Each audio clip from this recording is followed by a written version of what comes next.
Ladies and gentlemen, please remember to silence all cell phones and pagers.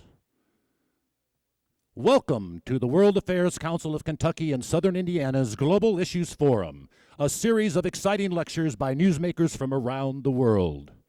To begin the evening, please welcome to the stage the 2007 Education Chair of the Young Presidents Organization and one of the organizers of tonight's lecture, who will tell us more about the exciting opportunity we all have before us, Mr. Stephen Smith.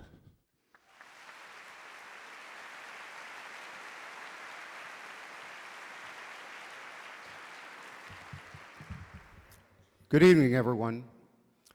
Tonight we have the opportunity to hear from an individual who's changed the course of our lives. President Mikhail Gorbachev is a figure not just of our time, but of history. Our community is truly privileged to have this opportunity. Events like this happen because of dedicated institutions and individuals who have worked to make them happen.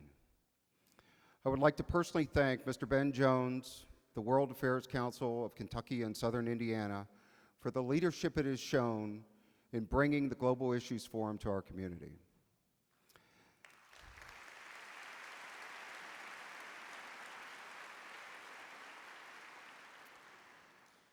But it needs more than our appreciation, it needs our support. The next speaker for the Global Issues Forum series is General Colin Powell, who will speak to us on April 3rd of next year.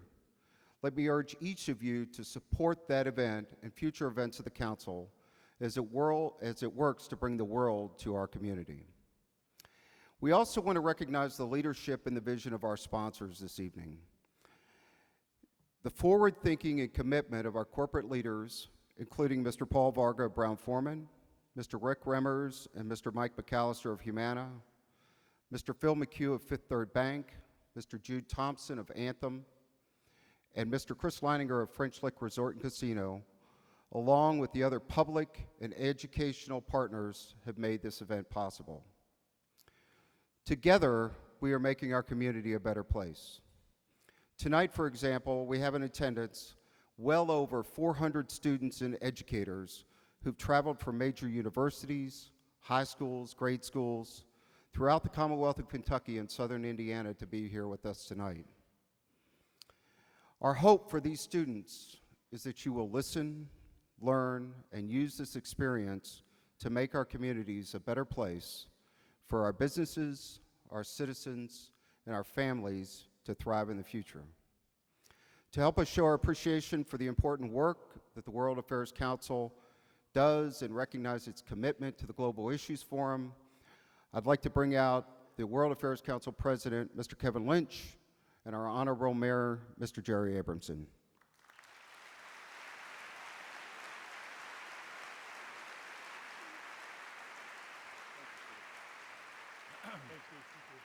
Thank you very much, Steve. How fortunate we are to bring the world to our community this evening with President Gorbachev. It's a great opportunity to welcome him back to Louisville, Kentucky, and to truly appreciate how small this globe is getting. And architects of change, like President Gorbachev, represents that kind of necessity for the future of this world. And to have so many people, as Steve said, educators, students, young people here to learn, to listen, to understand.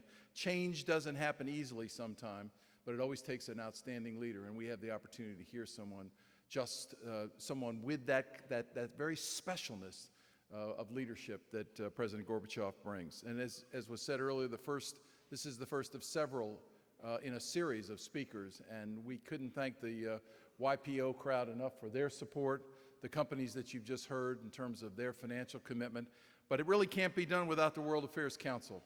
And we are so fortunate the World Affairs Council is a part of this community, and I say community, I mean this entire community on both sides of the river.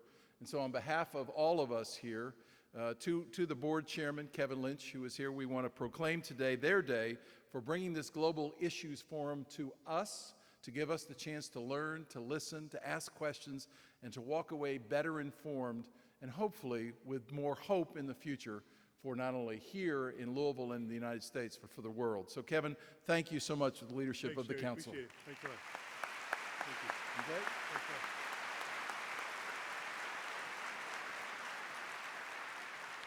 Ladies and gentlemen, please join me in welcoming to the stage President and Chief Executive Officer of Humana Incorporated, Mr. Michael B. McAllister.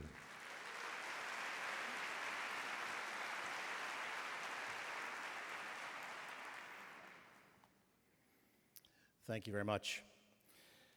It's my pleasure to introduce our esteemed speaker this evening, President Mikhail Gorbachev. President Gorbachev served as the General Secretary of the Soviet Communist Party from 1985 to 1991 and as the President of the Soviet Union from 1988 until 1991. While in office, he initiated social and economic reform, which led to democratization of Eastern Europe and the Soviet Union.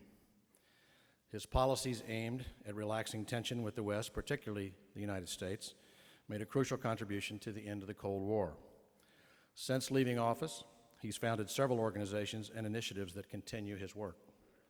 He is president of the International Foundation for Socio-Economic and Political Studies, known as the Gorbachev Foundation. He is chairman and founder of Green Cross International and also heads the Civic Forum movement. In 1990, he was awarded the Nobel Peace Prize. He is also the recipient of the Order of Lenin, the Red Banner of Labor, and the Badge of Honor. He is recognized around the world as one of the most influential statesmen of the 20th century. Ladies and gentlemen, please welcome the Honorable President Mikhail Gorbachev.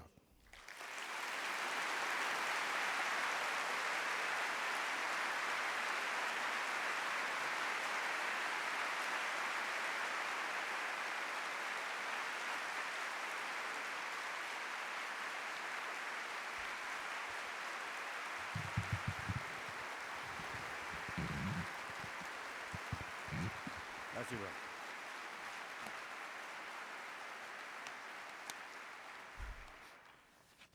Было бы хорошо, если бы вот этот свет немного убрали, я хоть It бы would вас be видел. good if the lights were dimmed a little bit because I would be able to better see you. Трудно выступать, не видя своих. It's a little difficult to speak when one cannot see the people, the audience. Но я буду начинать. Anyway, let me start. Уважаемые дамы и господа, Ladies and gentlemen, я сердечно вас приветствую вас в этот вечер. I'm very glad to see you all here tonight. С чувством воспоминания о своей молодости и молодежной политике, Today которой I я am много лет. Я recalling приветствую и студентов, которые my здесь. own years as a young man, and I'm very glad that there are many young people and students here tonight. Я хотел все-таки к тому, что сказано обо мне. To what has been said about me during the introduction, Высказывание. and I thank you for this introduction. Для меня это очень важно, что моя прошлая и сегодняшняя деятельность. I thank you for recalling what I did, and I thank you for expressing support for what I did. But I also would like to make my own introduction, to introduce myself and to say a few words which I think are Потом important. перейду к теме. And after this introduction, I will speak on the subject of my Во-первых, к lecture. сожалению, мне уже 76 лет, и через 5 месяцев First of all, 77. I am 76 years old, unfortunately.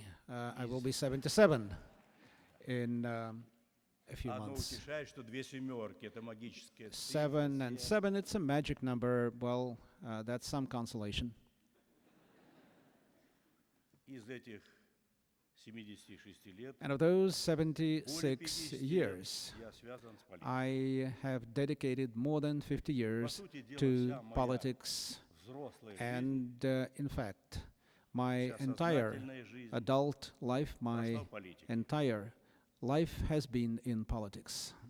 И после Московского университета, After который я окончил, graduating from 1955 Moscow году, University in юридический 1955, the law school я of Moscow 25 University, лет проработал в I провинции, worked в for своем 25 родном years Ставропольском in крае, the на Северном heartland of Кавказе. Russia, in the provinces, in my own region, in my birthplace, Stavropol in Northern Моя Caucasus. карьера была успешной. My career was successful, Уже через 15 лет я оказался в положении and 15 years after I Если started, сравнивать с I западными became, to use a символами Western политики, провинциальной. term, В положении I губернатора. became the equivalent of a governor in my region. И там я по-настоящему It was there соприкоснулся с that жизнью I и got a понял feel многое. of real life, and it was there that I understood a great deal. Without my years at the university, without my years as political leader in one of Russia's regions, I probably wouldn't have made it Это as a то leader. начало And тех this кирпичей, was the база, important на beginning. которой This was the вся моя base жизнь потом that was оказалась laid for my entire subsequent life. Кроме того, в эти же годы During those same years, я был избран I was also elected member of the Central и Committee являлся депутатом of Верховного the Совета. party, and I became a member of the Supreme Soviet. Очень важно, что моя деятельность, It даже is very еще important молодежной политики, то that есть в самом начале, from the very start, when I was a young man, пришлась my на political время life правления Никиты coincided Хрущева. with the time of 1953 Nikita год, Khrushchev, после смерти who was Сталина, elected и the по Soviet leader 1964 in год. 1953 after Stalin's время death, and 20-го who съезда партии, на котором Хрущев continued to head выступил our с country критикой, until с 64. докладом In о культе личности 1956, Сталина. Khrushchev made a speech criticizing Stalin. В СССР более трех десятилетий, с 29 по 53 год, Of course, in the Soviet Union for more than 3 decades, мощный since тоталитарный режим 1929, we had a very Сталина. rigid totalitarian Что system это that такое? was Это created by господство одной Stalin, формы собственности. a totalitarian system that meant Частная the собственность запрещалась. monopoly of one form of Правление property, одной state партии, property, with the private не property признающей prohibited. никакого Also, the monopoly and the rule of свободы слова a и single вероисповедания. political party that did not accept any kind Более of того, dissidence, под any руководством kind of коммунистической freedom, партии including freedom of на religion. протяжении многих лет, Under the начиная с guidance of the революции, Communist Party from the 17-го very и start, последующих after лет, the revolution велась in целенаправленная 1917, борьба с there религией. was То есть actually это неуважение a прежде всего верующих continuous людей. combat against Покушение на их religion, свободу which meant вероисповедания. disrespect Но of это the было people, так. of Я the сам religious участвовал в этом believers, во всем and этом. that was the fact at that time, and I too participated С именем in that Хрущева fight against таким образом religion. были связаны But первые during шаги Khrushchev's по time, демократизации nevertheless, Советского the Союза. first steps И в этом were made огромная to заслуга democratize Хрущева. the Soviet Union. Хотя и до And сих that пор его is подвергают his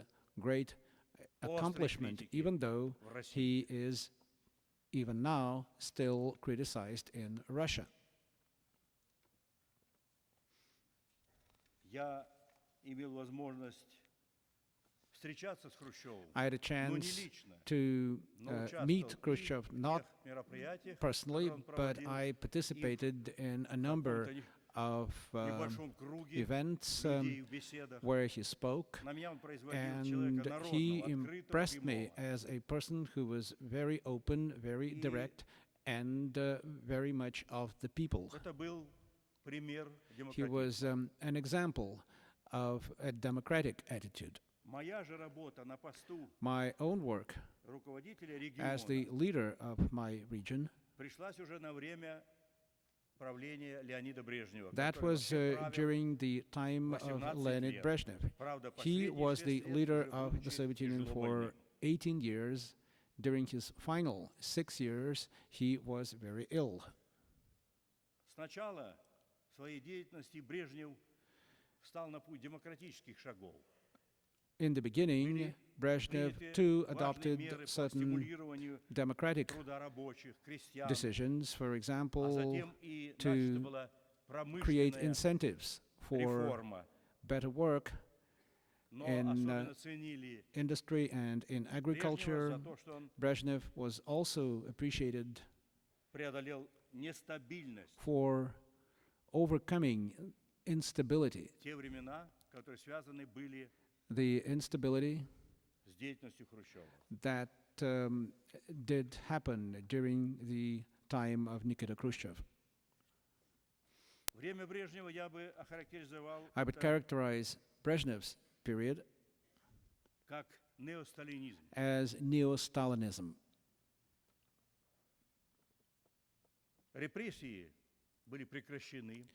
The political repressions, the Не massive допускались. repressions of Stalin no longer occurred under Brezhnev.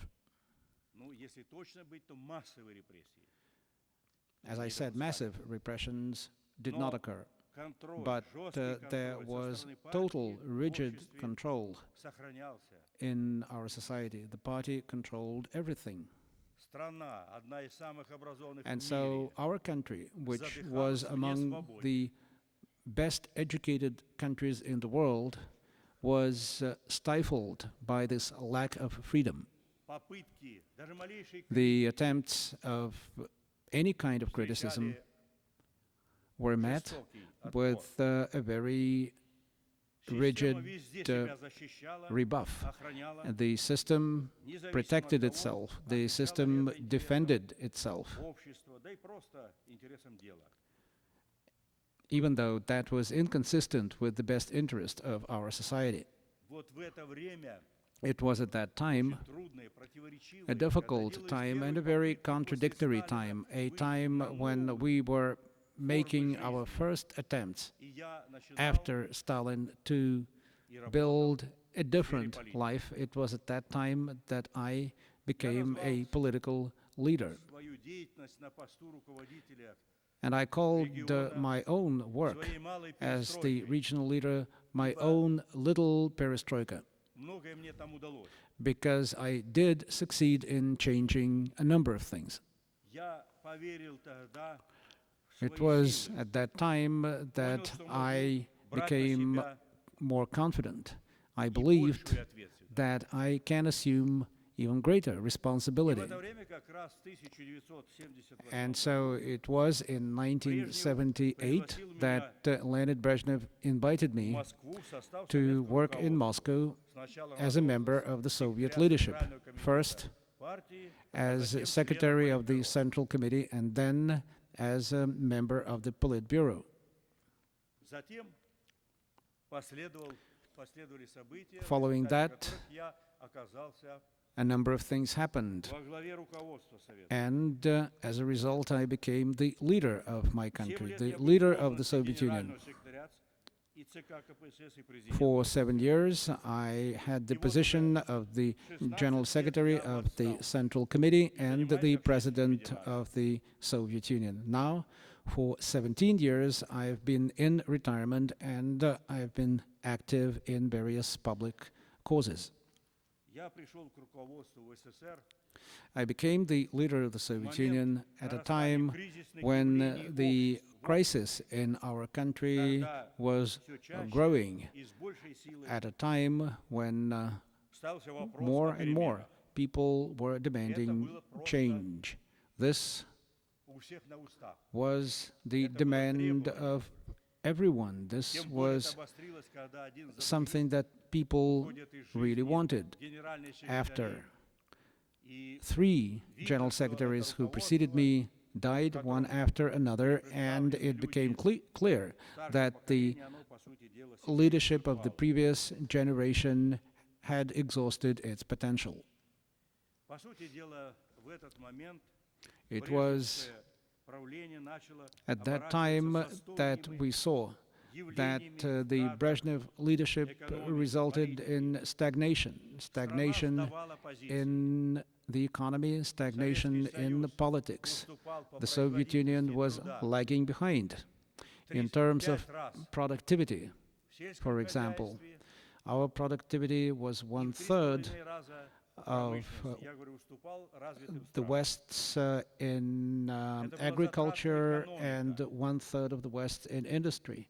На единицу конечной продукции расходовалось The 1,5-2 раза больше, чем economy опять-таки was в развитых extremely странах. wasteful, И самое главное, and если our production западные cost страны more начали and адаптироваться required к more вызовам resources than in the научно-технической West, революции, whereas то the Western страна countries за were бюрократией adjusting to the challenges of the слабо revolution in science and реагировала на technology. эти Our вызовы country времени. was stagnating and was not responding to these new challenges. Выпала ответственность возглавить переход страны от And тоталитаризма so к I демократии. assumed responsibility Это был to беспрецедентно lead the сложный, transition сложный, of our трудный country и рискованный from проект. a totalitarian system to a democratic system. This was a very difficult, very complex, and very risky project. I think now that during the years of perestroika, 7 лет, as I've said, during the 7 years of perestroika, we were able to effect changes that made it impossible to turn back the clock, to go back to the old system and to the old methods of leadership. под ударами Perestroika противоборствующих сил. was interrupted Но она довела общество by its opponents, but perestroika took our country возврата в прошлое. to a point from which there could be no return to the past, a point of no return. Для меня были неприемлемы формула «цель оправдывает цель». I did not Я accept считал, что the реформы slogan в of the СССР end justifies the должны means. I пройти без believed крови, that reforms in our с country вовлечением should людей be в without процесс bloodshed, оправления that страны. reforms should be based on the involvement of the people in the process of changing our country. I believed that reforms should be based on democracy, so our reforms started with glasnost and with the democratization of our society.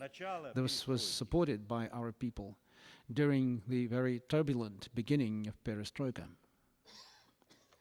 Конечно, я бы сказал так, что мы не были наивными людьми, Certainly, we were not naive. We were not naive people. We understood но их надо было what начинать. kind of country we were trying to change. But we understood even more that change was inevitable. On the eve of the plenary meeting, where I was elected General Secretary, I had a meeting with Andrei Gromyko, who was at that time the Minister of Foreign Affairs of the USSR, and we discussed the need for change. I said, change can no longer be postponed. Gromyko agreed. He said, I share this and I am ready to work with you. This was very important to me because the support of a very wise and influential person indeed made a difference. Сейчас я хочу перейти уже к самой теме. So following this introduction, let me now speak on the subject of my talk, that is to say, restructuring global priorities. Perestroika В странах Восточной, Центральной Европы had a great impact on everything that was happening not only in our country, but also in Central and Eastern Europe, in Europe as a whole, and on international affairs. это могло произойти Of course, I don't want to overemphasize my own role, because all of those changes could only happen in cooperation, in interaction with others, particularly the United States of America, and therefore our very important goal, our very first priority was to normalize relations with the United States of America. для того, чтобы A lot had to change in order to make sure that the changes in our country, in the USSR, in the Eastern Bloc, Америки и Запада, in the United States, in the West, перемены, которые sustain this process. означали, что политики того These времени changes, I оказались think, на уровне вызовов того времени. indicated, demonstrated that the political leaders during that period measured up to the challenges that we were facing. I think that it was a very important fact and a rare fact that the leaders of countries large and small, all of them shared the understanding that something needed to be done to avert the real threat of nuclear conflict, to address the problems of poverty and backwardness, to address the problem of the environmental crisis. And all of those leaders understood that to solve these problems, we need to unite our efforts, because not one of those problems can be solved by one country alone. So we started working together, and the result was the process of reducing weapons, in particular the elimination of nuclear and chemical weapons. And ultimately,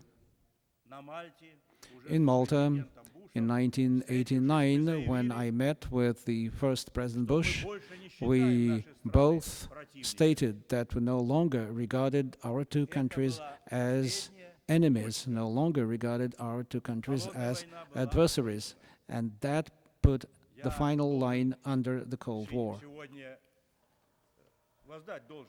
And today I would like to pay tribute and to give their due to my partners, to President Reagan, who was a very right-wing president, of course, but he used his common sense, he used his political instinct to work with us, and to unite efforts with our country. I believe that certainly makes President Reagan a historical president, not only for the United States, but also for the world. We also worked together very successfully with President George Bush. It seemed that following the end of the Cold War, very good prospects opened up for the future, for building a new democratic world order. Pope John Paul II said something very important. He said, we need a new world order, a world order that would be more stable, more just, and more humane world order. I remembered those words, and I believe that those words really capture the meaning of what we must do. And it seemed that after the end of the Cold War, an opportunity arose both in Europe and in the world to start building that world order.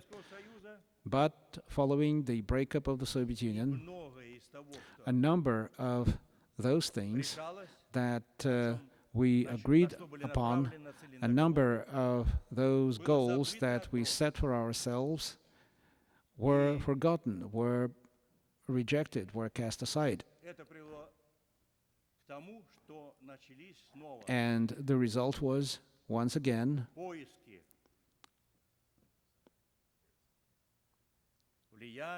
attempts to expand spheres of influence, competition,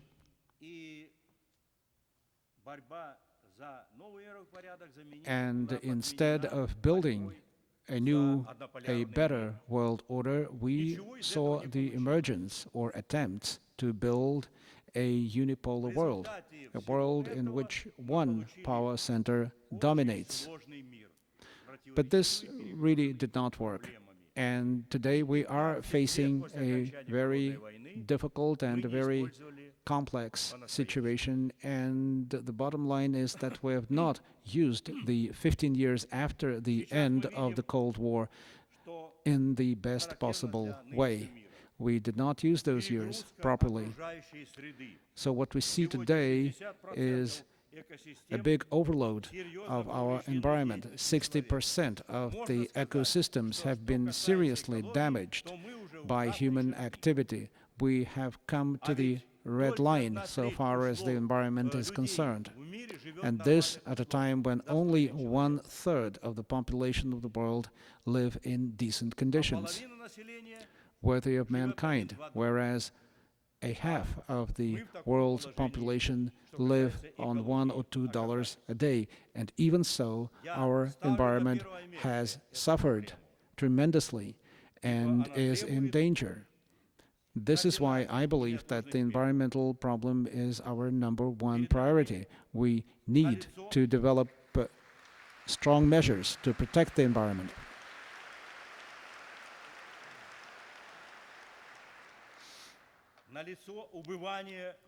We also see that there is an emerging shortage of natural resources, such as oil and gas, and even coal. Even today, the problem of fresh water, the problem of drinking water, has become a global problem. Kofi Annan, the former Secretary General of the United Nations, has said that it is very likely